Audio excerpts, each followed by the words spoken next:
ازاي تعمل مونتاج الدحيح. هذا المجال ليو قدر. طب والاخصائي ده جاب نتيجه الحقيقه يا عزيزي؟ لا. اول حاجه تروح تجيب صوره ورقه قديمه انت عايزها وتحاول تجيبها من بنترست علشان صور جوجل جودتها. اسكت اسكت اسكت اسكت اسكت، انا بقول لك اسكت. هنضيف صوره الورقه بتاعتنا وهنضيف كي فريم وندخلها كده في الجنب، بعدين هنعدي شويه ونطلعها برا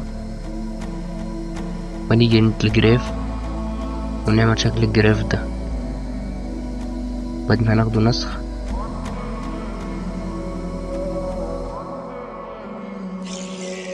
بعدين هنطلع وهنضيف الصورة بتاعتنا التانية وهنيجي برضو نضيف كي فريم ونخليها جوه، وهنيجي عند الكي فريم اللي احنا كنا ضايفينه في الصورة الأولانية وهنعديه بسنة أو سنتين ونطلع الصورة التانية ونضيف برضو نعمل الجراف ده. بس كده ودي النتيجة.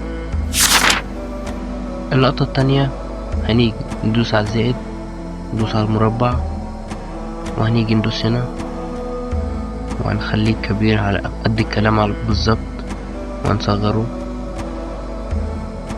وهنظبطه على قد الكلام وهنخلي لونه اصفر وهنقلل الشفافية بتاعته،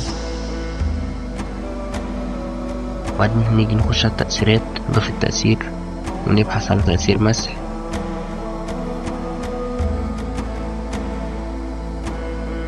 ونختار التانية دي ونيجي نعملها بس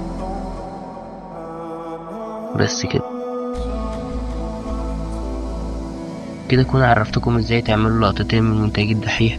ياريت لو عجبك الفيديو متنساش تشترك في القناة وتدوس زر اللايك. سلام.